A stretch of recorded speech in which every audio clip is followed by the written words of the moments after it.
et à réaliser aujourd'hui le modérateur de ce livre. L'esprit de cette semaine, c'est d'échanger des expériences. Seul va plus vite, ensemble on va plus loin, alors échanger des expériences, aidez-vous. Et Dieu sait si notre économie en a besoin. Échangez donc et partagez d'ailleurs sur vos expériences. Sur Twitter, vous voyez l'adresse Twitter, le hashtag sur lequel vous pouvez partager vos sentiments, vos expériences, vos questions, vos suggestions.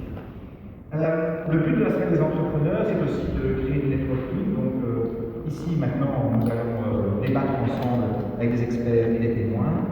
Le but aussi est qu'après, lors du link, vous ayez l'occasion d'échanger avec eux, d'échanger avec eux. Il est également prévu une soirée de clôture jeudi soir. Il y a encore des places qui vont vous inscrire en ligne sur img.de. N'hésitez pas à le faire. Les témoins qui seront présents seront également de grande qualité et vous aurez l'occasion d'apprendre énormément de choses à ce niveau-là.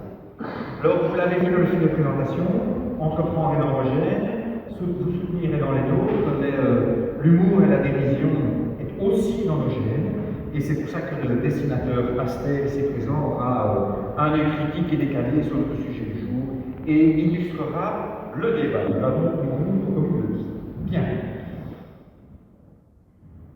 Vendredi matin, en me levant, j'ai mon smartphone qui m'a prévenu de la météo qu'il allait faire. Et j'ai du coup pu prendre mon appel, mon parapluie, parce que j'avais une notification qui m'a permis de le faire. Et au petit déjeuner, pendant que j'écoutais de la musique en streaming, une grande marque d'électroménager m'a confirmé par message l'heure de livraison du nouveau frigo que je vais acheter. Nouveau frigo par ailleurs qui fera pour moi les et n'ayant plus de voiture, j'ai réservé un trajet en ligne, j'ai une application spécialisée pour me rendre à mon rendez-vous. C'est bientôt l'anniversaire de ma femme, la semaine prochaine d'ailleurs, et je sais qu'elle a envie d'une escapade shopping à Milan. Et en quelques clics, j'ai réservé un vol et j'ai trouvé un logement chez un ami. Et en fin de journée, je n'avais pas trop envie d'y arriver le temps de faire les courses. Notre ancien frigo étant désespérant en vie et nouveau en vacances. Donc, pas envie de sortir. On s'est donc fait plaisir, on s'est arrivé à un repas, notre restaurant favori à la maison. Et pendant le repas, j'ai eu des nouvelles de mon fils par SMS, enfin des nouvelles, c'est-à-dire qu'il me demandait l'argent. Et donc, je lui ai fait parler de l'argent dans la minute, j'ai fait une application spécialisée. Et mon smartphone, enfin, m'a fait remarquer que sur la journée, j'avais trop marché. Et donc, il est grand temps que je fasse du sport sur le compte. Alors, imaginez la même journée sans les technologies. J'écoute de la musique en mettant un vinyle sur la platine en disant que je vais absolument aller chez le disquaire pour m'acheter d'autres nouveaux disques, donc une préférence, et il me conseillera. Je me demande on m'a demandé la livraison de mon frigo, on m'avait annoncé un délai de livraison approximatif de 3 semaines, ne sachant pas consulter le stock direct au magasin, et donc il va falloir que je téléphone une fois dans la journée. Alors, la petite escapade à Milan, ça c'est une bonne idée, donc j'ai rien de séjour à l'agent de voyage pour réserver l'hôtel. Je vais téléphoner tout à l'heure pour connaître les heures d'ouverture de l'agence. Ah tiens, il me sonne à la porte. C'est mon fils qui m'envoie un télégramme, il a besoin d'argent. Alors je passerai tout à l'heure à la poste pour trouver un mandat en espérant dans 3 jours. Et pour ce qui est de ma flemme de faire les courses, de deux choses, soit je vais manger le reste en dessous, soit on va le reste. Donc la technologie nous entoure, elle fait partie de notre quotidien, elle facilite notre vie, elle permet d'anticiper nos besoins.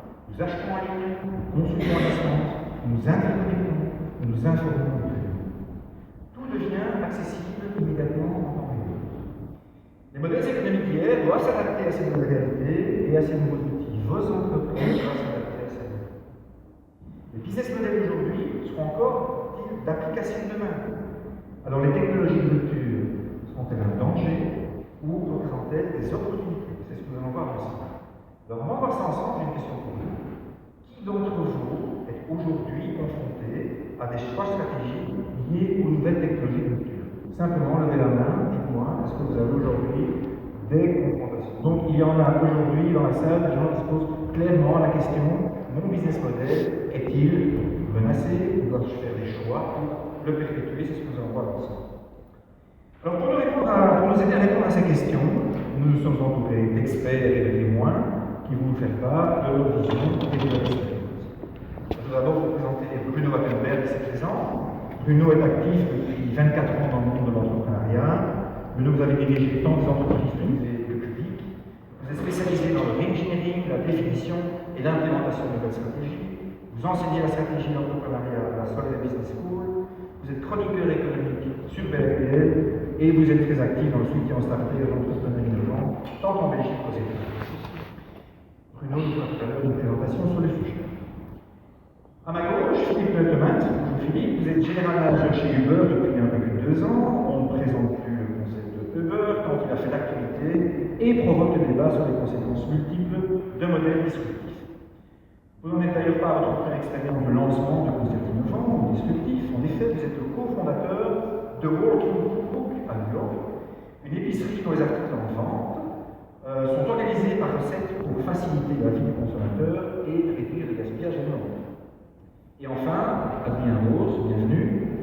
Vous êtes CEO et cofondateur de Take It Easy.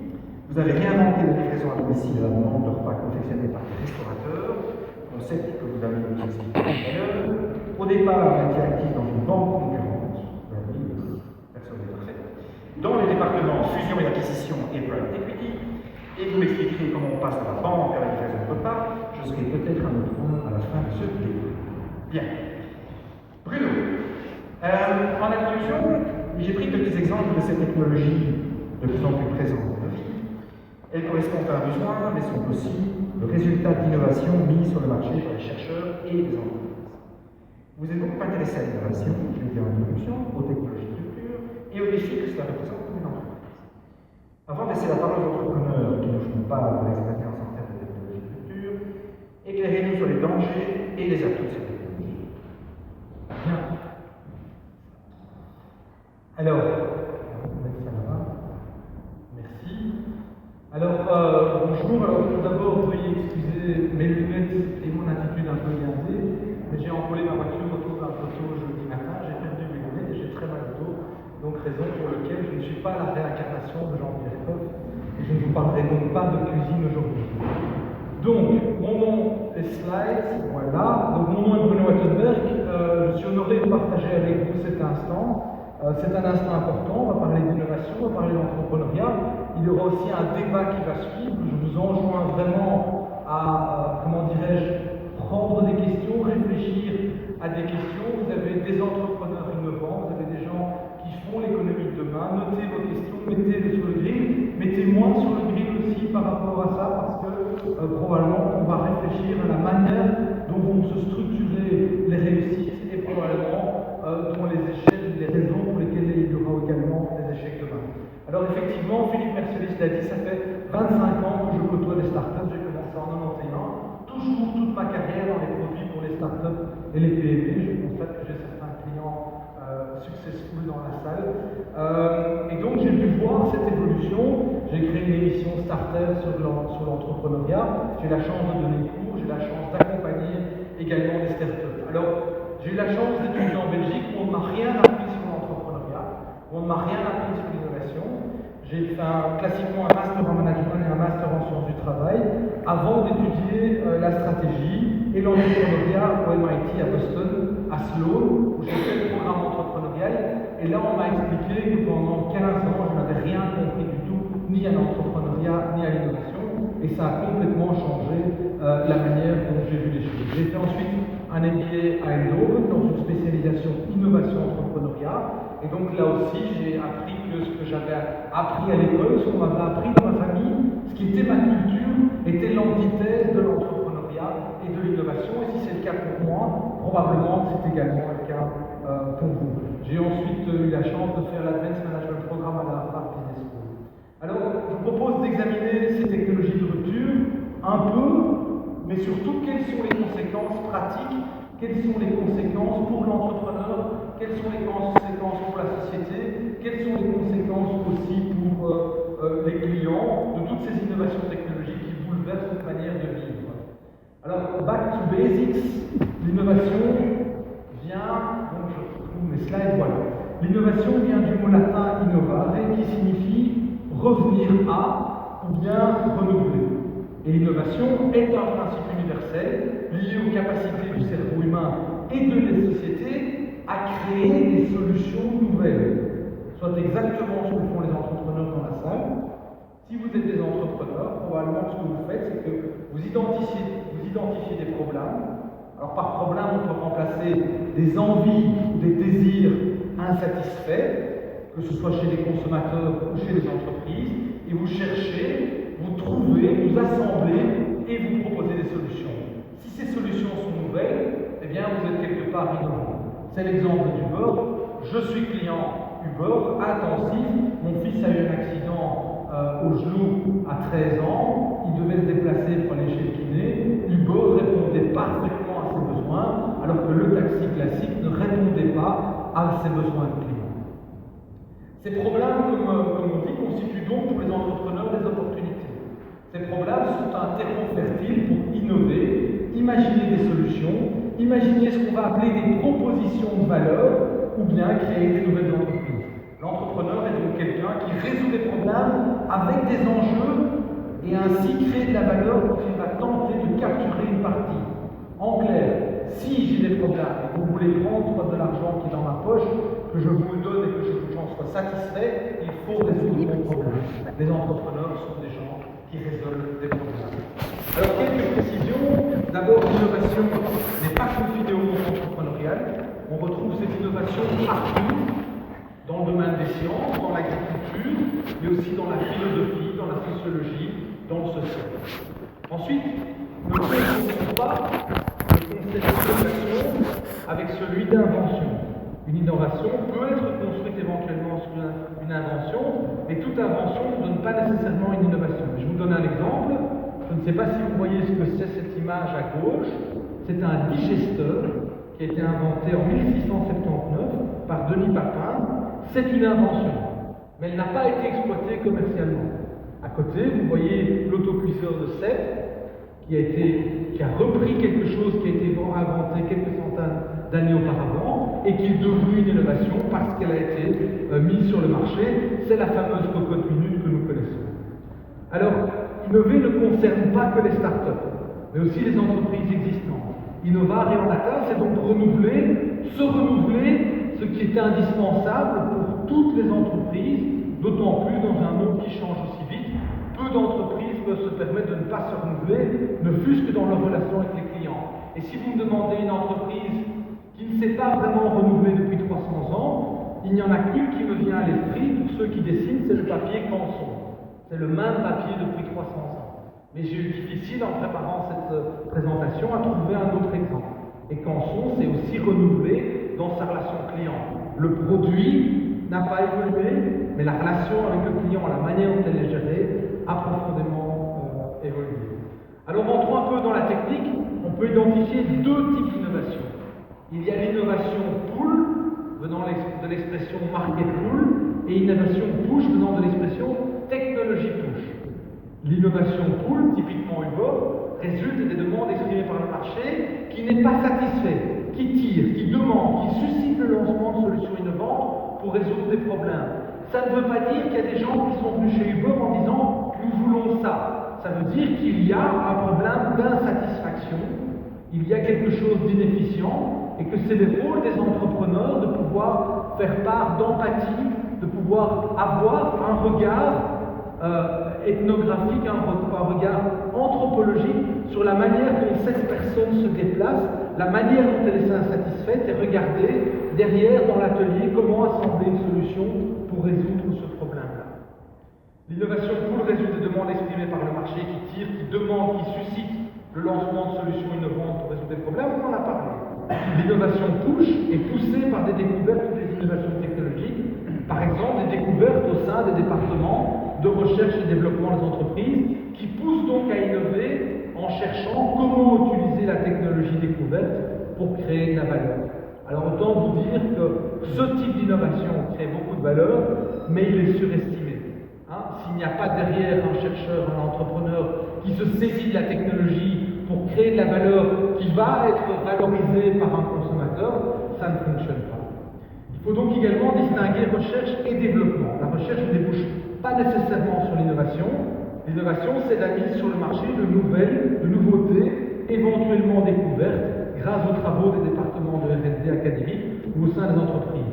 Mais les dépenses en R&D ne suffisent pas. Il faut aussi qu'il y ait à côté des chercheurs, des entrepreneurs qui se saisissent de résultats de cette recherche pour la transformer en valeur, en innovation.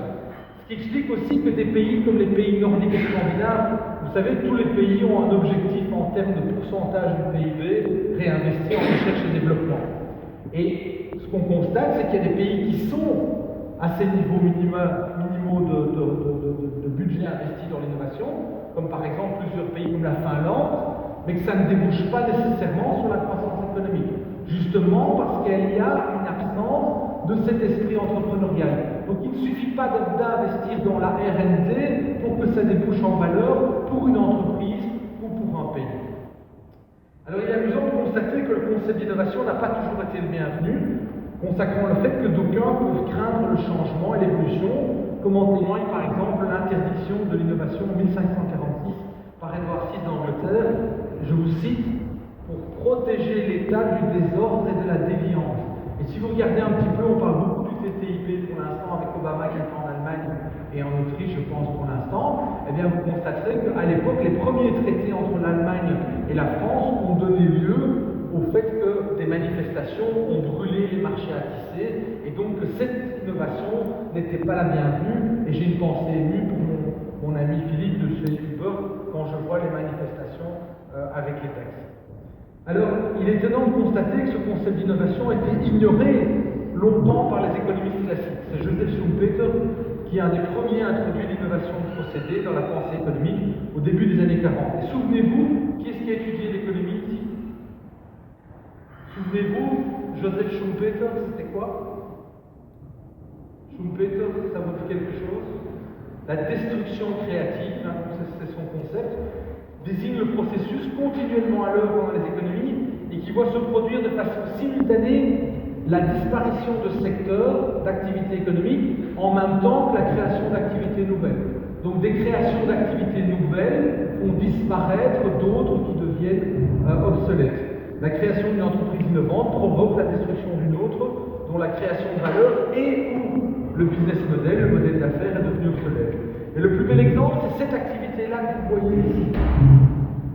Qu'est-ce que cette activité? C'était la vente de glace. Pas la crème glacée, mais la vente de pain de glace pour conserver la nourriture. Ça a été une des activités les plus rentables fin du 19e siècle. Et il a disparu en quelques mois. De son côté, Peter Drucker propose l'innovation de produit au début des années 50. On est après la guerre, on doit résoudre les problèmes de pénurie, donc on a investi l'innovation dans la production pour être plus efficient, et puis on commence à dire mais ça ne sert à rien, les gens commencent à être servis, pensons à l'innovation de produit et pensons à mettre la technologie dans le produit plutôt que de la mettre dans le procédé. Et donc il invente ce mot et ce concept en faisant un synonyme de progrès finalisé, concrétisé dans le produit. Depuis les années 70, une vision et une compréhension plus économiques sont devenues dominantes dans ce secteur, qui ne considère plus l'innovation technologique que définie comme invention commercialisée. Donc quand vous parlez innovation aujourd'hui, ça veut dire quelque chose de nouveau pour le client. Enfin, pour les économistes d'aujourd'hui, l'innovation, le processus est un des moyens d'acquérir un avantage compétitif en répondant aux besoins d'un marché et à la stratégie d'entreprise, raison pour laquelle nous commençons à avoir des classements d'entreprises innovantes, des classements de pays innovants. Justement, qu'en est-il aujourd'hui? Eh bien, jamais le rythme de l'innovation n'a été aussi rapide. Ça, c'est un slide de Deloitte University, et donc qui explique l'accélération exponentielle du changement aujourd'hui dans toutes les industries. Et donc la vitesse de croissance et d'innovation a cru de manière exceptionnelle ces 3 dernières décennies, non seulement grâce aux innovations technologiques qui se succèdent dans presque tous les domaines de la science, mais aussi grâce aux moyens de communication, à l'Internet, à l'informatique personnelle ou mobile, à la géolocalisation également, qui contribuent à leur diffusion et à leur appropriation par un nombre chaque jour plus grand de citoyens du monde. Mais revenons aux entreprises, des entreprises qui ont toujours eu, paradoxalement, de grandes difficultés à innover. Alors, est-ce qu'il existe plusieurs types d'innovation pour les entreprises? Oui. Et vous avez ce superbe tableau. Je ne sais pas si vous êtes commun avec la Blue Ocean Strategy, qui est un concept mis en place par Chan et Mauborgne à l'INSEAD, et qui explique qu'il y a des innovations incrémentales. Et la plupart des entreprises dans la salle font des innovations, et Bernard, chaque année, tu essaies d'innover un petit peu, d'améliorer le process. Et à côté, il y a des innovations radicales. Et on voit l'impact sur le chiffre d'affaires et sur les profits des 2 types d'innovations. Alors, les innovations continues favorisent les acteurs en place, tandis que les innovations de rupture favorisent les nouveaux entrants et conduisent à des changements de leadership sur les marchés. Alors la distinction entre innovation continue et innovation de rupture vient du fait que l'innovation de rupture, eh bien, elle introduit en règle générale de nouveaux critères de performance, de nouvelles règles du jeu, de nouveaux modèles, et donc s'inscrit dans un réseau de valeurs et cible des utilisateurs différents. Pour ceux qui ont étudié la Blue Ocean Strategy, quel est l'exemple type qu'on donne quand on parle de cette stratégie? Une idée? Le cirque du soleil. Est-ce que c'est du cirque? C'est quoi? C'est du spectacle. Donc ça se situe à l'intersection entre le cirque, entre l'opéra, entre le spectacle de danse, entre le spectacle de gymnastique. Et donc en fait, ce qu'a fait Guy Laliberté avec le Cirque du Soleil, c'est décider d'exercer son libre arbitre. Chaque entrepreneur ici dans la salle a un libre arbitre et décider de partir d'une feuille blanche en disant je vais dessiner une série de facteurs qui vont constituer ma proposition de valeur. Et avec mes étudiants, on modélise le cirque classique, Bouglione, on modélise le cirque Powell, qui est le cirque bruxellois par excellence, et on a deux cours assez similaires. Et puis on modélise le cirque du soleil, et on constate une courbe qui obéit à des facteurs de décision d'acheter pour le client complètement différents, et qui en plus ont été rajoutés. L'effet artistique, il y a 3 à 4 éléments qui sont rajoutés dans le cirque du soleil. Et donc à ce moment-là, l'entrepreneur n'a pas reproduit quelque chose, mais sur base de l'intérêt de clients et de non-clients, parce que l'intérêt aussi de la technologie stratégie Océan Bleu, c'est de se dire, j'ai des clients aujourd'hui, leurs besoins évoluent, mais est-ce que je ne peux pas aller chercher non plus des non-clients? Les innovations radicales de rupture sont rarement le fait de leaders de marché et des entreprises existantes. C'est une des leçons qu'on m'a appris au MIT, c'est que face à une innovation de rupture, l'acteur en place est confronté au dilemme suivant. Il ne peut pas embrasser la rupture parce que cette dernière s'inscrit dans un réseau de valeurs différentes. Elle n'a aucun sens pour lui et c'est l'exemple de Kodak. Raison pour laquelle quasiment jamais une innovation de rupture ne provient d'un leader de marché. Si vous êtes leader de marché, vous êtes coincé dans votre système de valeurs, vous êtes coincé dans votre modèle d'affaires et vous avez extrêmement difficile à inventer le modèle de demain. Raison pour laquelle ce sont les startups qui, en règle générale, vont prendre les risques parce qu'elles n'ont rien à perdre et qui, après, vont éventuellement être rachetées par ces acteurs dominants sur le marché. Alors, nous avons aussi un bel exemple de dilemme en stratégie d'innovation avec Western Union, leader du télégraphe au XIXe siècle, qui estime à l'époque que le téléphone qui vient d'être inventé n'est pas un moyen sérieux de communication. Revenons un instant à Kodak. Kodak invente la photographie numérique. Kodak sait très bien que cette photographie numérique va cannibaliser sa très lucrative activité de film argentique et Kodak ne parvient pas à investir dans un nouveau modèle, trop éloigné de sa culture, de ses objectifs à court terme et de son organigramme. Et dans le dilemme de l'innovation, entre innovation continue et innovation incrémentale, la question ne porte pas tant sur la technologie que sur le modèle d'affaires. Le problème de Kodak à l'époque, c'est que l'innovation ne correspond pas au business model actuel de Kodak. Il faut inventer un nouveau business model. Donc il faut tout changer. Mais tout l'organigramme de Kodak est basé sur ce business model-là. Et c'est ces gens-là à qui l'on demande d'inventer le nouveau business model. Imaginez ce que ça peut avoir en termes de schizophrénie. Alors, l'entreprise et le manager en place sont donc confrontés à un dangereux dilemme lorsque l'innovation de rupture nécessite un modèle d'affaires différent de l'actuel. C'est par exemple le cas des compagnies aériennes confrontées au modèle low cost, qu'elles ont beaucoup de difficultés à adapter.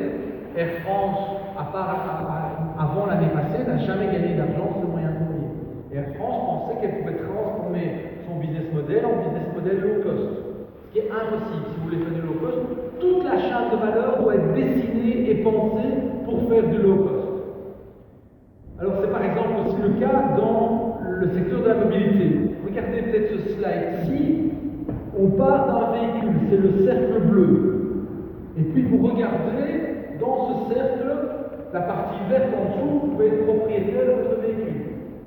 La plupart des gens qui ont plus de 30 ans voulaient être propriétaires de leur véhicule en arrivant ou en sortant de l'UNIF. Puis vous voyez qu'ensuite on a commencé à louer des véhicules. Et puis on a commencé à partager des véhicules. Et l'ensemble des petits éléments que vous voyez là écrits en noir sont l'ensemble des business models qui viennent proposer des alternatives aux clients. Parce qu'un des mensonges de la grande entreprise, c'est tous mes clients veulent la même chose. C'est très bien. Les startups démarrent dans des niches. Les gros acteurs servent le marché mainstream. Mais à la périphérie du mainstream se trouve toute une série de niches de clients insatisfaits qui sont des formidables opportunités pour des startups d'inventer les modèles de demain, en espérant bien sûr que ces niches aient un potentiel de croissance. Alors, tout ça se traduit dans les entreprises par un comportement au mieux paradoxal, au pire schizophrénique. D'un côté, on demande aux managers de gérer. Vous avez des managers dans la salle, par exemple d'ING. On va demander, écoute, Philippe, tu dois avoir autant de pourcents de chiffre d'affaires en plus, ta rentabilité doit augmenter d'1%, ton efficience doit augmenter de ça, et tu dois diminuer les coûts de 3%. Ça, c'est la réunion qu'un manager a le matin. Et l'après-midi, il a une réunion de créativité. Et on va venir taper sur l'épaule de Philippe en disant, dis la banque, la manière dont tu fais la banque d'aujourd'hui, c'est pas ça qui va nous sauver demain. Donc ce que tu fais n'a en fait aucune perspective d'avenir, il faut inventer de nouveaux modèles. Ça, c'est la schizophrénie qui se passe dans les entreprises aujourd'hui. On est conscient que ce qu'on fait aujourd'hui, on en a besoin pour payer et pour investir pour demain, mais il faut en même temps, et on demande aux mêmes personnes de réinventer l'entreprise de demain.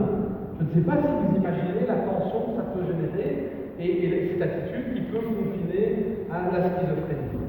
Alors ça pousse un auteur de référence sur le thème du dilemme de l'innovation et de rupture, Clayton Christensen, qui est probablement le meilleur professeur d'innovation sur Terre aujourd'hui, un type exceptionnel, a suggéré que si un acteur de ce dilemme, il doit éviter le conflit de modèle d'affaires et protéger l'innovation de rupture, qui est toujours fragile à ses débuts, en la logeant dans une entité séparée.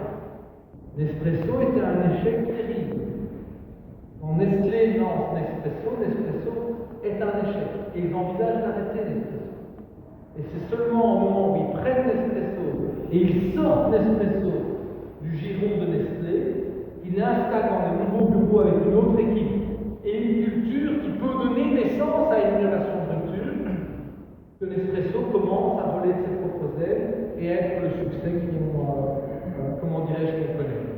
Alors, cette manière de résoudre un dilemme s'appelle, ou a donné lieu à une pratique qu'on a appelée le Global Innovation, documentée par Chesbrough à Berkeley. Et donc, des entreprises leaders dans le secteur, pharmaceutique, agroalimentaire, Danone par exemple, ont décidé de ne plus compter uniquement sur leur capacité de R&D en interne, mais de pouvoir aller chercher chez les entrepreneurs dans des centres de recherche les innovations de demain. Et Procter & Gamble est le meilleur exemple de ce type de pratique. Mais iTunes, que vous utilisez sans doute, n'a pas été inventé par Apple. Apple a fait de l'open innovation également avec la rupture. Alors, jetez un coup d'œil attentif sur ce slide. Vous êtes Accor aujourd'hui. Eh bien, Accor est disrupté par Skyscanner et Kayak, qui sont des grands agrégateurs. Philippe a envie de faire un week-end romantique à Milan. Qu'est-ce qu'il va faire? Il va aller voir sur Skyscanner et Kayak quelles sont les alternatives en termes de week-end romantique. Et donc, il cherche une solution. Il ne cherche pas une chambre d'hôtel. Il cherche une solution avec du tangible et de l'intangible. C'est un slide d'Accor. Accor est disrupté par Kayak.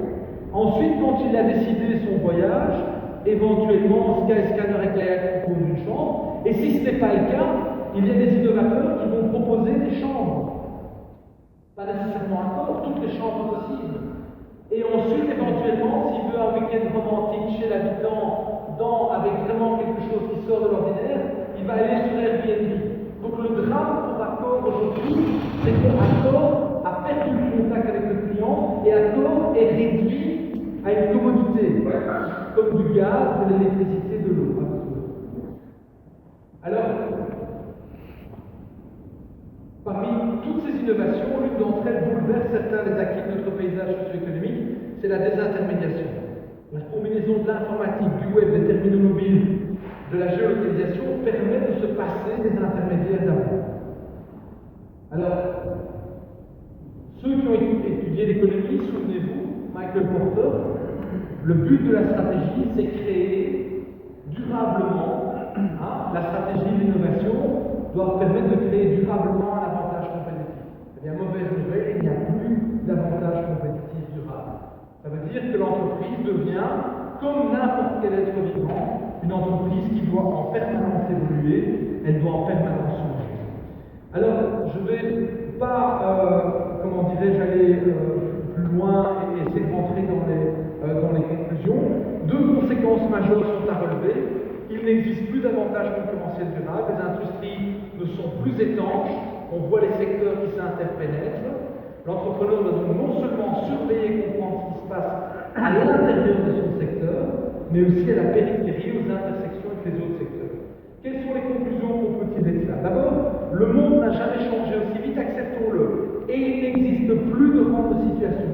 Il n'y a plus de position sur le marché où on est suffisamment à l'aise pour ne pas être concurrencé.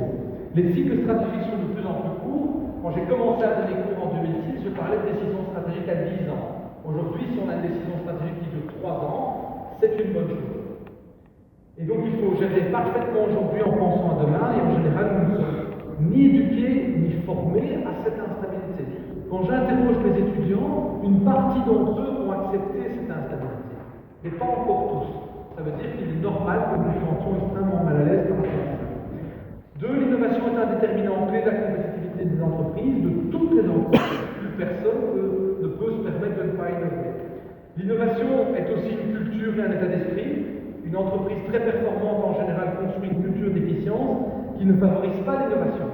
Si vous êtes super bon, vous êtes Kodak, vous êtes super bon, toute la machine fonctionne, vous avez développé une culture pour cette machine, c'est super compliqué à ce moment-là de remettre en question ce pourquoi vous êtes devenu le sportif d'élite qui fait tout le temps la même chose. Raison pour laquelle les innovations radicales ne proviennent que rarement, je l'ai dit, ou jamais, des leaders de marché, mais plutôt des start-up, de chercheurs en restaurant de recherche et d'université. C'est ce constat qui a donné lieu à l'Open Innovation. Une grande entreprise, une PME, un petit entrepreneur doit innover dans le sens où il doit en permanence faire évoluer son offre, sa proposition de valeur, en la mettant en rapport avec l'évolution rapide des besoins de ses clients et ne pas faire clairement le condamne à moyen terme. L'entreprise, quelle que soit sa taille, doit gérer sa schizophrénie, gérer parfaitement aujourd'hui en sachant que c'est autre chose qui fera probablement sa réussite demain. L'entreprise doit aussi comprendre les conséquences de son activité du cocktail innovant que représente la désintermédiation, le mobile, la géolocalisation, le big data et l'économie partagée. L'entrepreneur doit comprendre qu'il ne peut plus raisonner en termes uniquement d'industrie, de son secteur, mais qu'il doit raisonner en termes de business model et comprendre comment ce qui se passe dans les autres industries peut constituer des menaces et des opportunités. Et enfin, la croissance exceptionnelle de la vitesse de changement est une opportunité pour les entrepreneurs et les startups. C'est aussi une menace importante, opportunité et menace, qui doivent être comprises, qui doivent être évaluées, qui doivent être mesurées et gérées. Et c'est ça aussi le métier d'entrepreneur aujourd'hui, c'est de pouvoir évoluer, de pouvoir comprendre, visualiser des opportunités. Et pour ce faire, il y a une clé, il y a un secret, c'est la capacité de pouvoir tester. Le business plan, la banque vous impose un business plan, quelle est la raison de le faire? Mais avant le business plan, vous devez être capable de pouvoir faire un maximum de tests, parce que le livre qui vous explique comment faire demain n'est pas écrit. C'est vous qui allez l'écrire, et la seule manière de l'écrire, c'est de tester. Parce que c'est impossible de mettre dans le business plan des choses qui vont arriver, parce que ce n'est pas encore arrivé. Donc votre métier, c'est d'avoir un mindset, une attitude de chercheur dans un laboratoire qui dit « Je ne sais pas comment ça va se passer, mais il faut que je teste ». Ce que vous avez fait, ce que Hugo a fait, en vérifiant et en validant très clairement. Des tests qui doivent coûter le moins cher possible, et donc on doit avoir le résultat le plus rapidement possible. Je vous remercie.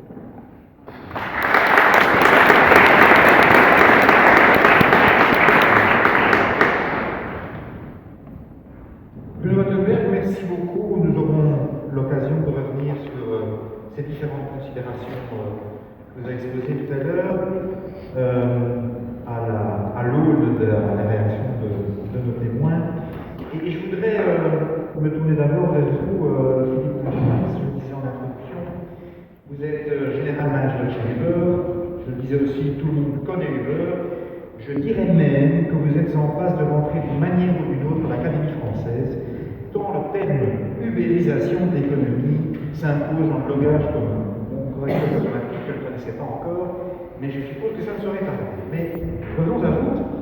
En quelques mots, rappelez-nous le concept de Uber, quelle est l'histoire du lancement? Merci beaucoup, c'est un plaisir d'être ici. En fait, ce qui est Uber, c'est une plateforme qui met en contact les chauffeurs avec des utilisateurs. Alors, quand vous avez besoin de prendre un Uber, vous ouvrez votre smartphone, vous ouvrez l'application Uber, ça va vous géolocaliser à l'endroit où vous vous trouvez, vous appuyez le bouton, ça va au chauffeur le plus près, et ce monsieur-là, cette madame-là, elle vient vous chercher pour aller à votre destination préférée.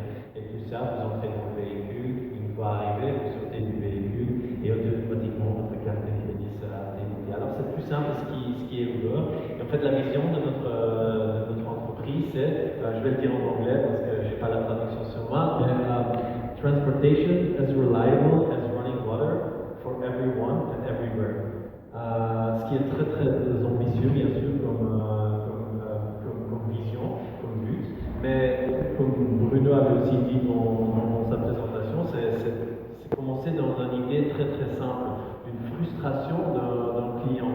En fait, en 2009, il y avait les deux fondateurs de Uber, Gerrit Kemp et Travis Kalanick, ils étaient à Paris pour une conférence entrepreneuriale comme celui-ci, le web, et ils étaient en fait dans leur hôtel et ils voulaient aller à la conférence et ils sortaient de l'hôtel pour aller prendre un taxi à Paris.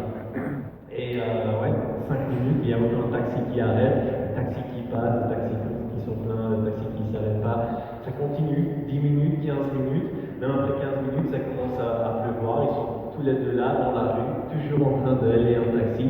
Et ça leur a pris au total 25 minutes pour avoir un taxi pour se déplacer à Paris. Ils étaient tous mouillés, complètement mouillés, et aussi ils étaient en retard. Alors à ce moment-là, ils ont dit, mais c'est quand même pas possible qu'en 2009, qu'on a dû attendre 25 minutes. Quoi, si on pouvait utiliser notre smartphone et appuyer un bouton. Alors avec cette idée, ils sont rentrés à San Francisco. Ils ont commencé avec une très très petite équipe. Ils ont lancé une application qui était super simple, super basique, mais ils avaient convaincu quelques chauffeurs de se mettre en ligne sur leur plateforme et quelques de leurs amis de commander ces chauffeurs-là quand ils ont besoin d'un trajet. Et apparemment, le besoin qu'eux ils avaient comme clients était un besoin qu'il y avait beaucoup de gens, et très vite San Francisco, ça s'est développé, et après ça, dans beaucoup des autres villes, on a constaté ce besoin, et aujourd'hui on est dans plus que 60 pays et 400 villes dans le monde.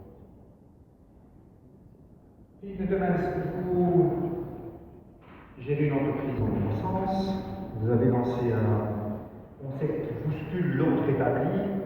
Vous avez fait beaucoup d'actualité à ce niveau-là, vous êtes un entrepreneur qui dérange un peu l'ordre établi. Comment vous gérez cette croissance?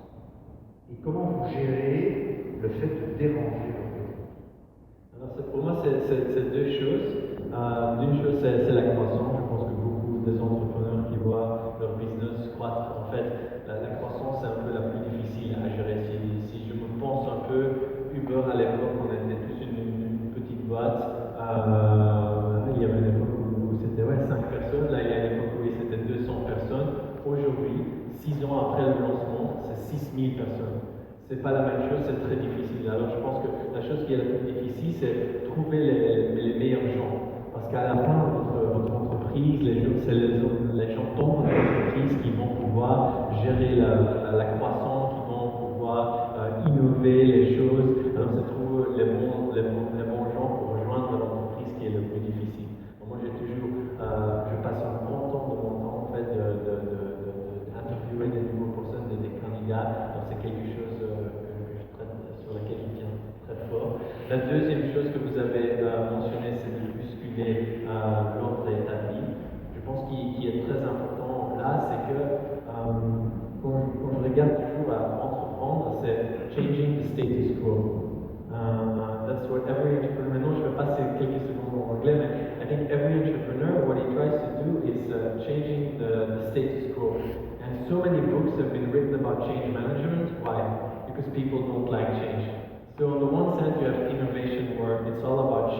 other hand, people don't like change. So that makes it difficult. So when you're an entrepreneur, you're always going to have things that you're going to have to disturb. There are going to be people against you. Your family would say that's not a good idea. The bank would not give you money. You could have issues with regulation. There's so many things. As an entrepreneur, you just need to accept that you have a vision that might not be the vision that people have today.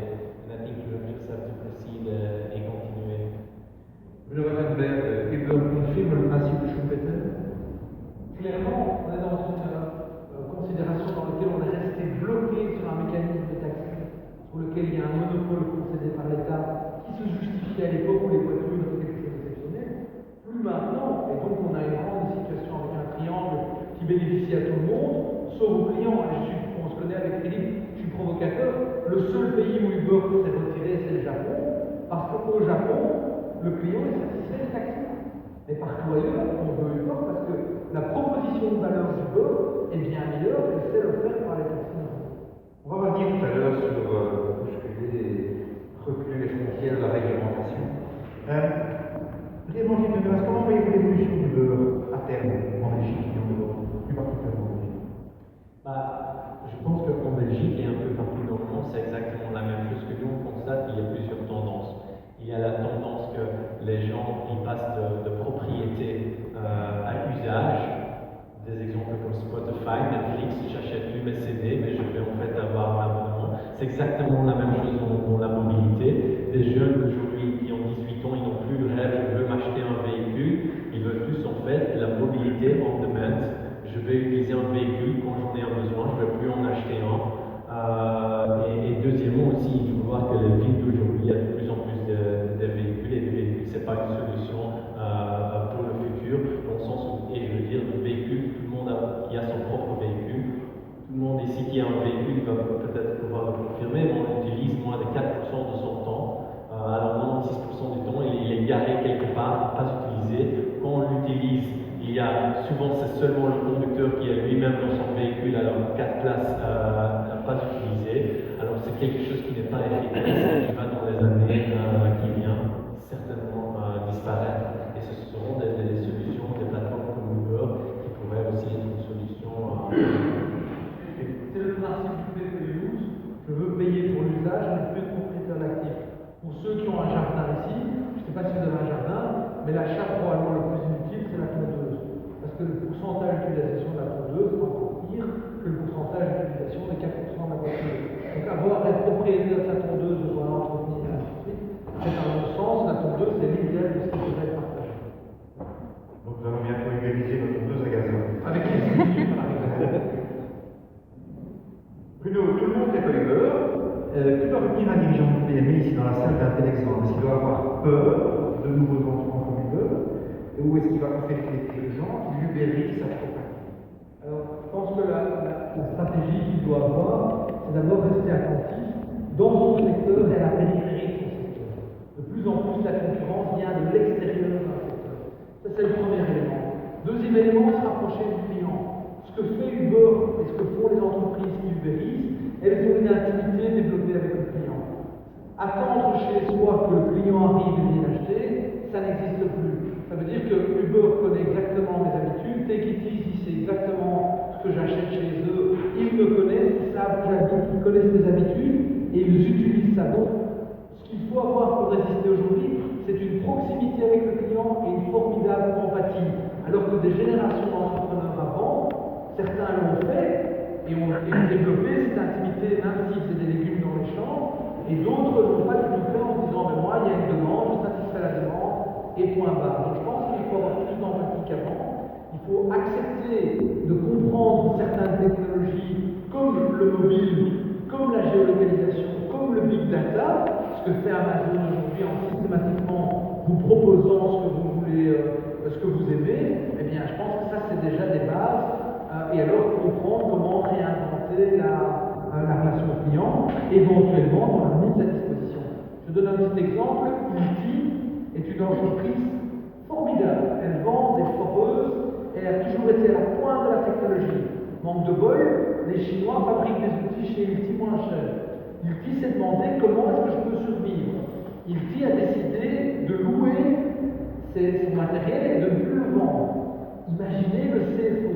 Imaginez le CFO qui dit quoi? On va louer, on ne va plus vendre. Aujourd'hui, 50% du chiffre d'affaires d'Ilti, c'est de la location. Mais Ilti est dans l'entreprise avec un logiciel qui prévoit avec l'entrepreneur les chantiers. Ilti est au cœur du marché de son client. Il y a des switching costs. La probabilité que l'entrepreneur quitte Ilti est faible et Ilti va rester pendant 10 à 15 ans au cœur de l'entreprise. Elle est protégée de la concurrence par les coûts et par le prix. Elle est protégée des Coréens et des Chinois.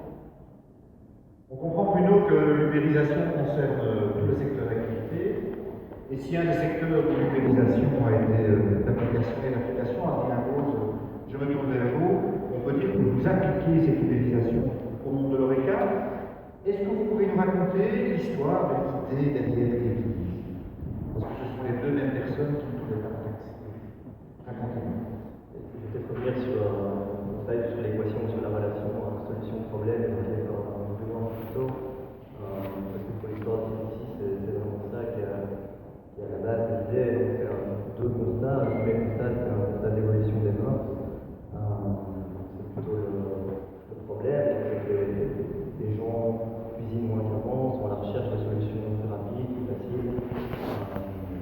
Pas forcément, plus forcément envie ou besoin de cuisiner tous les midis, tous les soirs. Deuxième constat, c'est que les solutions actuelles, les solutions qui préalablement développées pour s'adresser à ce problème, dans notre secteur, la livraison de repas à domicile, c'est pas nouveau, il y a des entreprises qui font ça depuis des dizaines d'années, mais elles se sont limitées à faire des solutions qu'elles pensaient, à mon avis, eux-mêmes mass market, on voit les sushis ou la pizza, mais finalement, ils sont peut-être plus niches que ce qu'elles pensaient. Et aujourd'hui, l'histoire de Delivery, c'est de se rendre compte que finalement, il y a le moyen de permettre à tous les restaurants, et non pas seulement à un certain sous-ensemble de restaurants, d'offrir un service de livraison à domicile, et du coup, forcément, de s'adresser à ces mêmes personnes, mais aussi à beaucoup plus de personnes pour une solution convenable de livraison de repas à domicile. Bien, l'analyse que vous faites, vous le faites comme d'autres personnes font des constats dans leur quotidien, mais à un moment, vous passez à l'acte. Alors, c'est ça que vous voulez aussi un peu partager avec ceux qui sont dans ça, qui souhaitent passer à l'acte par rapport à une considération, une constatation qui sont faites. C'est quoi qui fait que vous passez à l'acte à un certain moment et que vous avez osé démarrer? C'est quoi? C'est une émission, je pense que ça s'est fait progressivement, il y a pas eu un déclic. Comme vous l'avez dit, moi j'ai fait une formation de gestion, j'ai commencé en banque. Après quelques mois, je me suis rendu compte que ce n'était pas forcément ça que je voulais faire pendant les années à venir. J'ai quitté le monde de la banque, j'ai voulu m'ouvrir à d'autres choses. Et j'étais à ce moment-là de plus en plus passionné par ces nouveaux modèles, ces nouvelles technologies, ces nouvelles solutions, ces nouvelles startups. Et c'est progressivement en s'immergeant finalement dans ce milieu-là et en commençant à regarder différentes inefficacités de marché ou différents problèmes, que progressivement on s'est dit qu'on va s'attaquer à ce problème-là. Et on commence. Mais le début a duré beaucoup plus longtemps que ce qu'on peut croire. La phase du début de TPD, ça a duré un an et demi, presque 2 ans. Vous avez testé le marché.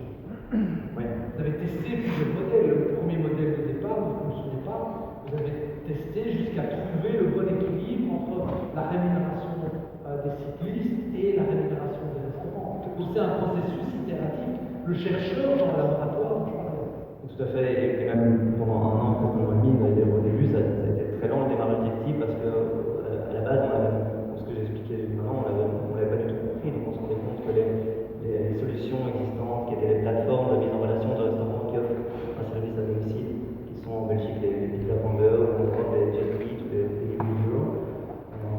Nous, on s'était dit, ok, la plateforme, à ce moment-là, je pense qu'on est en 2012, c'est un peu dépassé, je ne connais pas les restaurants, ça ne me donne pas envie de demander, je ne sais pas ce que je commande, et je ne sais pas quand je vais me faire livrer. Et on s'était adressé, on avait essayé de résoudre ce problème-là, de se dire, ok, on va améliorer la plateforme de commande. Alors qu'aujourd'hui, ça peut paraître naïf, mais le vrai problème, c'était pas la plateforme de commande. Le vrai problème, c'était que finalement, les plateformes de commande étaient limitées par définition par leur propre modèle à ne travailler avec des restaurants qui offraient la livraison eux-mêmes. Et c'est nous, en évoqué, justement, on va prendre un peu l'innovation Uber Uber Eats, c'est job à la demande, qui met en relation les indépendants, on va les combiner ce modèle-là avec les restaurants et on va en faire un freemium. Et c'est à ce moment-là que ça a vraiment démarré. C'est ça la recette de pouvoir démarrer d'une feuille blanche, de se dire que j'ai une feuille blanche, j'ai un concept, et à un moment, aussi imparfait soit-il, je me lance, je teste encore. Je crois que Abilities est vraiment l'exemple du mécanisme. Ça veut dire qu'il y a un prof d'entrepreneuriat à Stanford qui s'appelle Steve Blank. Et il explique qu'une start-up, c'est une organisation temporaire qui cherche un business model répétable et scalable. Ça veut dire quoi? Ça veut dire qu'au départ, ils font des hypothèses. Et leur travail a été pendant 1 an et demi de faire des hypothèses et de très rapidement les tester. Parce qu'il n'y a personne qui a écrit l'histoire de Abilities. Il n'y a pas un manuel de management d'économie qui explique parce que c'est eux qui l'inventent et qui commencent à le faire. Et donc, c'est être capable de pouvoir faire une hypothèse, de la verbaliser, de la mettre sur papier, et ensuite de la tester, et ça va coûter le moins cher possible. Et donc, la recette d'une start-up, c'est fail fast, cheap and rough, de manière à progressivement arriver. Et c'est une des raisons pour lesquelles la banque ne peut pas financer cette partie-là. Avant, c'était je vois une opportunité, je la devine, je la dessine dans mon business plan, je dis combien j'ai besoin d'argent, je pousse sur un bouton start et ça marche. C'est fini ça, ils inventent l'histoire.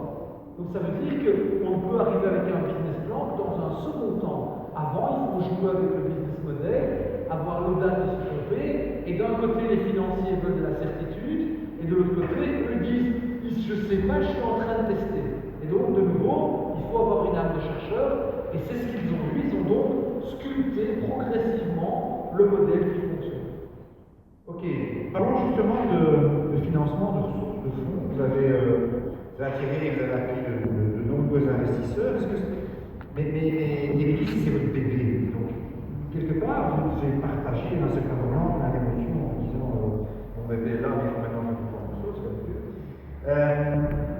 Est-ce que c'est un choix difficile de partager la propriété de cette idée ou c'est quelque chose qui est encourageant? Comment est-ce que vous voyez ça? Je pense qu'une fois qu'on a fait cette expérience, une fois qu'on arrive à un modèle qu'on veut scaler, qu'on veut développer le plus possible, ça dépend. Je pense que tout business est différent. Mais dans notre cas, ce n'est pas vraiment un choix. De faire rentrer des capitales extérieurs à la table sans des montants considérables. On n'aurait pas pu se développer aussi rapidement aujourd'hui et du coup quelqu'un d'autre aurait fait à notre place. Je pense que honnêtement c'est forcément un choix. Deuxièmement, alors oui, ça change les choses. Au début on est 1, 2, 3, 4, plusieurs cofondateurs, on fait les choses soi-même. À un moment on fait rentrer des venture capitalistes, des gens qui font ça pour le métier. Il y a du positif, il y a du négatif. Alors oui, c'est bizarre d'ouvrir la table. Par contre, le côté très positif, c'est de se faire challenger par des gens qui n'ont pas les réponses, mais qui ont déjà vu les problèmes, ou certains problèmes auxquels on fait face. Et donc, c'est de nous pousser vers, si ça doit être un échec, mais alors un échec plus rapide, de continuer ce challenge. Donc de pas parce que le danger, je pense, c'est une fois qu'on a, même pour une startup, une fois qu'on a trouvé un modèle scalable, alors de se reposer sur ses lauriers, parce qu'on a trouvé, on a le business plan, on va prendre le financement et c'est fait. Non, ça doit rester continu. Ce challenge, cette mise en question. On va être un petit peu provocateur, un peu taquin.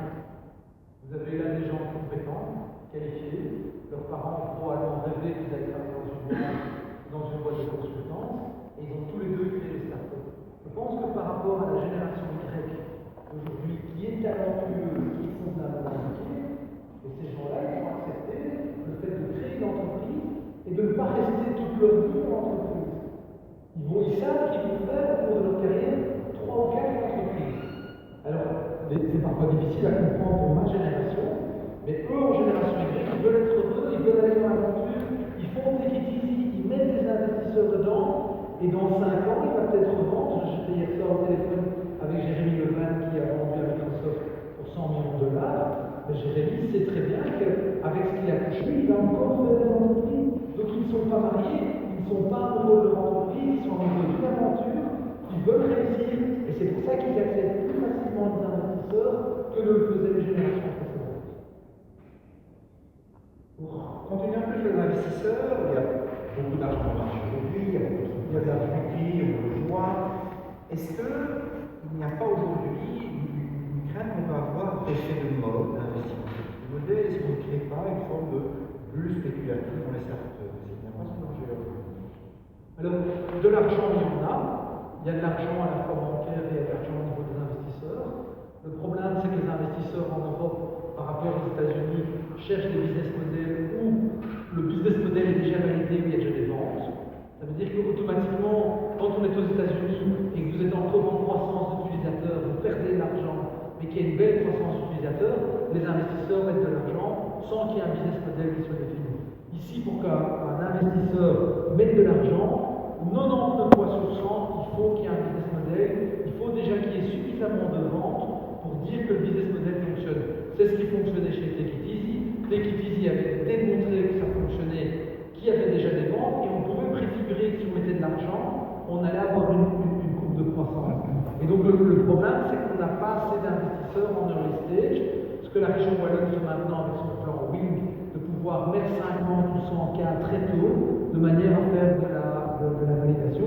Mais donc, oui, de l'argent, il en existe, mais ça ne tombe pas comme ça. Il faut démontrer, il faut montrer qu'on est un entrepreneur éduqué, qu'on a compris ce qu'attendent les investisseurs, qu'on a fait ses devoirs en termes de business model correctement expliqué, correctement testé. Et les tests dans le business model, c'est oui, ça se vend, oui, ça fonctionne techniquement. Si on a ces deux éléments-là et qu'on a un petit peu de vente, on va trouver des investisseurs qui peuvent venir compléter éventuellement un prêt bancaire.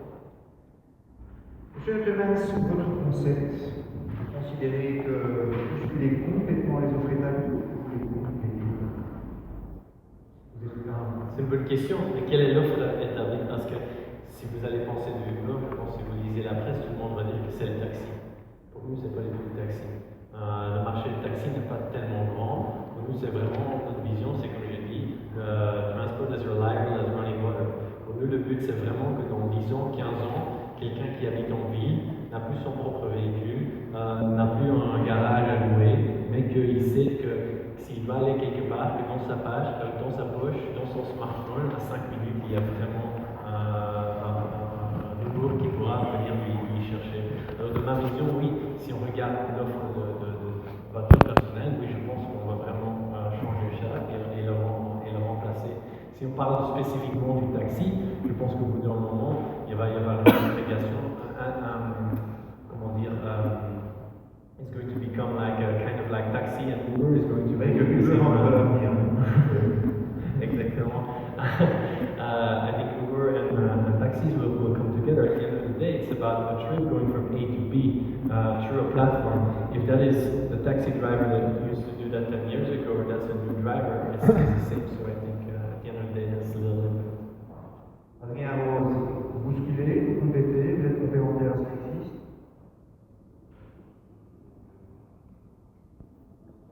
Sans vouloir développer spécifiquement, je pense que ça dépend de ce qu'on considère ce qui existe.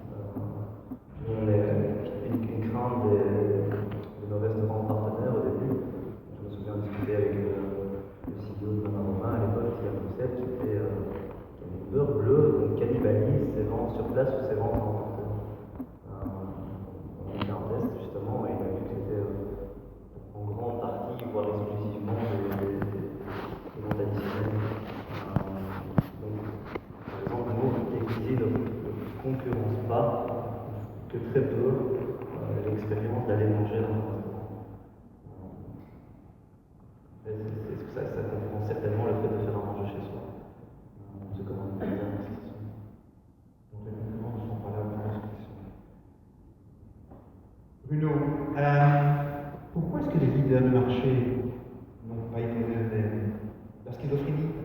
Non, c'est parce qu'ils sont amoureux de leur modèle et toute leur entreprise est calquée, organisée, structurée sur ce modèle-là et est organisée pour trêve la vache. Ce n'est pas un terme vulgaire, mais c'est la Boston Consulting groupe, la matrice BCG, sur la cash crop.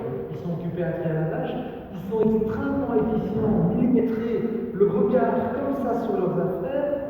C'est très difficile de pouvoir à ce moment-là se détacher et dire ah non, non, non, il faut inventer autre chose.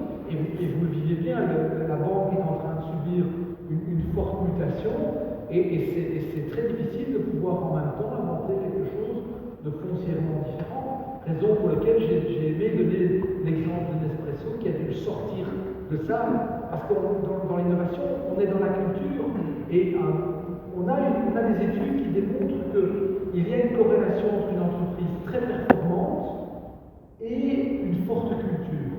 Le problème, c'est que ce modèle-là va mourir de sa belle mort dans quelques années. On va commencer à décliner. Cette forte culture qui était là, qui faisait la performance, devient à ce moment-là un obstacle à quelque chose de difficile à changer. Et c'est un petit peu mon interrogation politique et métaphysique.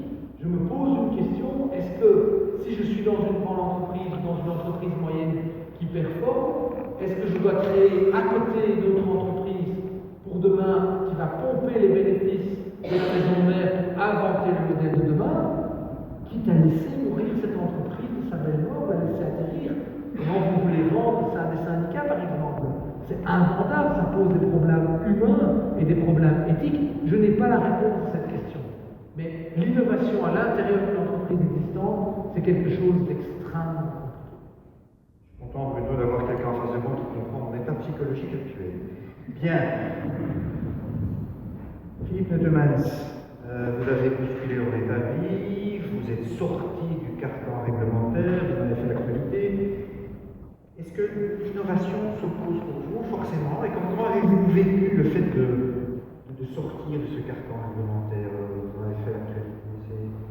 Comment est-ce que vous voyez la chose? La question sur la réglementation, la législation, une bonne question. Hein. Je me pose souvent la question entre l'innovation, d'un côté on a l'innovation, d'un côté on a la législation. Le problème qu'il y a, c'est que la législation, elle a souvent été écrite avant. Si on regarde le règlement de taxi et de transport de personnes à Bruxelles et un peu partout en Belgique, en fait, la fondation, la base de cette législation, elle date de 1975. En 1975, il n'y avait pas d'ordinateur, il n'y avait pas d'Internet, il n'y avait certainement pas de smartphone et du 4G. Alors, cette législation n'est pas du tout en considération cette innovation, les innovations qui sont possibles. Deuxièmement, il y a aussi le fait que la Belgique est un pays difficile. Alors, par exemple, pour nous, il y a une législation côté fédéral, il y a la législation côté régional. Alors, si moi j'étais politicien, ça ne serait pas aussi facile, mais je dirais table rasa, on prend une feuille blanche et on regarde en 2016, qu'est-ce qui est important aujourd'hui. Et pour nous, la législation, elle doit être là pour protéger le consommateur, pour avoir de l'innovation et avoir de la compétition. Et souvent, la législation, ce qu'elle fait, elle protège les intérêts de passive value. C'est pas ça qu'elle va être là. Elle va être là pour en fait promouvoir la compétition et comme ça on créera aussi plus des opportunités économiques. Adrien Rose, vous avez été confronté à des problèmes de réglementation, de législation? Si oui, qu'est-ce que vous voudriez voir changer? Alors, Texine ne met pas les langues là aussi fortement que d'autres. Les langues là, c'est le cas de dire. Nous, on ne vient pas bouleverser une industrie existante. Par contre, au même titre Uber, on fonctionne aussi avec un modèle économique de service à la demande et souvent qui implique des jobs à la demande. Alors, le problème, le business model se met facilement en place en France, en Espagne, en Angleterre, en Belgique, ça reste assez compliqué. Donc, on est justement en discussion avec différents cabinets pour essayer de trouver justement une solution à moyen et à long terme. Parce qu'en Belgique, pour le moment, c'est compliqué. Je pense que les différents statuts sociaux n'encouragent pas vraiment les gens à entreprendre, tout simplement, parce que c'est compliqué à facturer ces services. Aujourd'hui, le statut qui permet le plus facilement de facturer ces services, c'est le statut d'indépendant complémentaire. Mais je vous invite à aller parler à des boursiers ou des cyclistes. C'est pas si facile et pas si abordable que ça comme statut. Bruno, Pour être starter, pour être disrupteur dans le marché aujourd'hui, il faut être un peu Robin des Bois? Moi, je trouve qu'il faut mieux demander, s'excuser que demander la question. Mais, par exemple, mes équipes sont venues chez moi pour me parler de Menu Nextdoor, en me disant tiens, on est en train d'accompagner Menu Nextdoor. À titre personnel, en tant que manager, j'ai été horrifié. Parce que j'ai été juge au tribunal du travail, j'ai condamné des gens qui faisaient des prestations occasionnelles trop fréquentes. Et donc, Menu Nextdoor, il y a un problème d'AFSCA. Il y en a qui connaissent l'AFSCA ici dans la salle. Il y a un problème, non seulement Alexandre Ducrot veut régler la problématique du fait d'inscrire dans sa déclaration des revenus occasionnels taxés à 33%, ce qui est trop, mais il y a également la problématique de la TVA et également la problématique des cotisations sociales. C'est-à-dire quelqu'un qui a des prestations régulières, comme Uber ou comme, comment dirais-je, Menu Nextdoor, ne peut pas prétendre au caractère exceptionnel. Raison pour laquelle Uber aujourd'hui impose de savoir si les gens se sont inscrits. Donc dans le cas Uber, c'est un véritable scandale parce que Uber peut tracer les paiements qui sont faits, les chauffeurs sont indépendants complémentaires, donc interdire Uber, c'est vraiment un mauvais procès. Dans le cas de Menu Nextdoor, clairement, le mécanisme public des réglementations n'est pas adapté et beaucoup de choses doivent changer. Mais je vous pose une question et je la laisse à votre réflexion. Dans ce pays, j'ai commencé à travailler en 91. Dans ce pays, depuis 91, j'entends il faut libérer l'entrepreneuriat, il faut plus d'entrepreneurs. Même le Parti Socialiste dit il faut plus d'activités parce que c'est ce qui va permettre de sauver la sécurité sociale. J'entends ça dit et clamé de la main droite ou de la main gauche, et de la main droite, je constate qu'on met de plus en plus de barrières corporatistes. Et parfois, c'est les fédérations d'indépendants eux-mêmes qui font du corporatisme. Donc, ce que j'aimerais bien, c'est que dans ce pays, on règle une fois pour toutes cette schizophrénie, de savoir si on veut plus de gens qui entreprennent ou si on veut moins de gens qui entreprennent. Parce que pour moi, avec 42 accès à la profession, eh bien, c'est pas quelque chose qui correspond à la logique aujourd'hui et à l'ubérisation. Donc moi, je veux bien appliquer les lois, mais une bonne loi, c'est une loi qui est respectée et qui correspond aux usages en la matière, et ce n'est pas le cas aujourd'hui maintenant. Donc oui, il faut être un petit peu Robin des Bois, et vous êtes en train probablement d'écrire l'histoire d'un changement de législation qui va arriver. Aujourd'hui, rien du tout ne s'oppose à ce qu'on règle le problème d'Uber à Bruxelles. Et Uber a dans plein de pays trouvé des solutions avec des fonds de manière à ce qu'il y ait une transition qui se fasse vis-à-vis des chauffeurs de taxi. La France est en train de créer un fonds, on en parle. Rien du tout ne s'oppose à ce que Uber devienne un standard.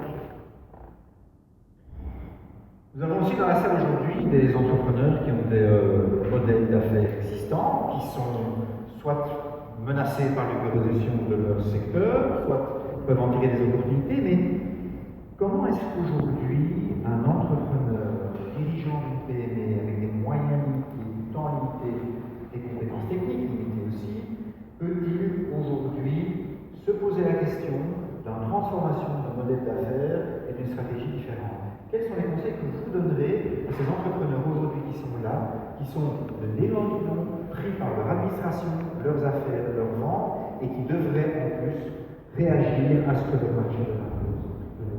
Le premier élément, c'est repartir vers son client, rediscuter avec le client, refaire une intimité avec le client, avoir un regard d'anthropologue sur le client pour voir comment le client vous trouve, comment le client évalue votre proposition de valeur, comment le client consomme, comprendre ce pourquoi il est satisfait, ce pourquoi il est insatisfait, vérifier qui sont vos non-clients et pourquoi est-ce qu'ils ne sont pas clients, et voir comment, vous devez voir ça comme un couteau suisse. Un couteau suisse, il y a 50 lames. Votre client paye pour les 50 lames. Posez-vous la question, est-ce que mon client, est-ce que la masse des clients veut vraiment payer pour les 50 lames? Votre job d'entrepreneur, c'est comprendre pour quelle lame le client est véritablement prêt à payer et en quoi ce nombre de lames-là se différencie de la concurrence. Donc, il faut comprendre les segments de clients dans lesquels vous pouvez être le meilleur en assemblant une offre qui ne ressemble à rien. Pour ça, vous devez avoir une intimité. Le deuxième élément, c'est arrêter de vendre des produits. Essayez de voir comment vous pouvez transformer un produit en service.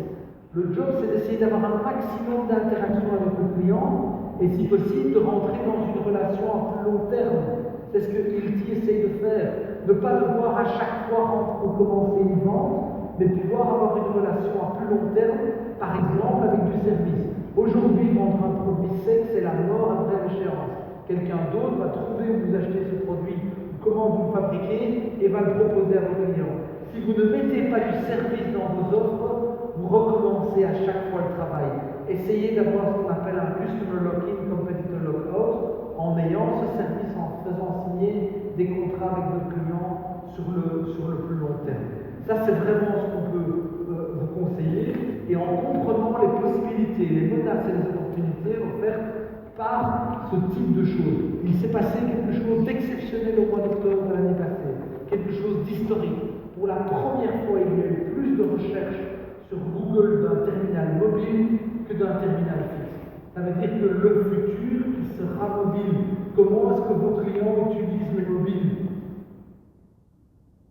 En gros, c'est ce qu'on peut recommander comme ça en 5 minutes, mais je ne sais pas ce qu'Adrien et Philippe pensent de Votre vision sur l'innovation, sur l'entrepreneuriat établi aujourd'hui, qu'est-ce que vous donnez comme conseil? Vous qui êtes innovant par nature, par rapport à des modèles traditionnels. Je pense que Bruno a complètement raison. Le mobilier est le futur. Et de plus en plus, on voit les gens qui utilisent le smartphone. En fait, c'est pour moi. Je ne suis pas non plus un geek, je ne suis pas un ingénieur je ne sais pas écrire du code et tout ça, mais c'est le premier truc que je touche le matin, c'est la dernière truc que je touche le soir. Alors je fais tout sur ce mobile-là. Alors si je suis en train, comme client, comme consommateur, comme consommateur, en fait, si j'ai besoin de quelque chose, j'interacte avec une entreprise, c'est toujours avec mon mobile, je boucle mes voyages en utilisant le smartphone même. Je pense qu'il faut être là, et même des petites entreprises.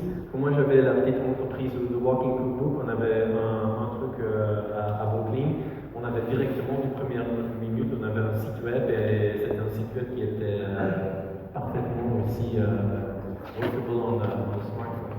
Alors ça c'est super important. Chaque entreprise, je pense, va avoir un site web pour pouvoir avoir cette service avec les clients. Adrien Rose, un conseil aux entrepreneurs aujourd'hui pour s'investir dans des pratiques innovées? On veut continuer à se challenger soi-même. On ne peut pas attendre qu'il y ait un truc en face. Pour moi, ça, donc, vous posez la question, la gestion, c'est l'entrepreneur à le temps, envie, je pense qu'il n'y a pas de choix. Donc, on peut continuer à se challenger et d'instiller, de créer cette culture d'expérimentation et de challenge continu. On essaie de faire sur Bruno Wattenberg, on peut conclure que l'innovation est une obligation? Une véritable obligation, et on peut conclure aussi que l'entrepreneur belge est à la traîne. On a des chiffres sur le nombre d'entreprises qui ont un site web. Beaucoup d'entreprises belges ont un site web, mais n'ont pas un site marchand. Et quand on voit les mots Google qui sont achetés, on constate que ces mots Google achetés en Belgique le sont majoritairement par des entreprises françaises et hollandaises. Ça veut dire qu'une partie de l'achat en Belgique des consommateurs belges part vers l'étranger. Il y a un conflit qui va en Hollande et en France. Il faut arrêter ça. Il faut vraiment que les entreprises investissent dans l'Internet, redécouvrent ce lien client, mais aussi soient capables de leur offrir. Et il y avait un post hier soir sur Facebook de Olivier de Donker, qui est un journaliste spécialisé dans le web, et il allait à la Fancy-Fair de ses enfants. Et il était à la Fancy-Fair et il fait une photo du set de table de toutes les petites entreprises locales qui ont financé la Fancy-Fair. Dans aucune des entreprises, de la douzaine d'entreprises qui étaient sur le set de table, il n'y avait de site web.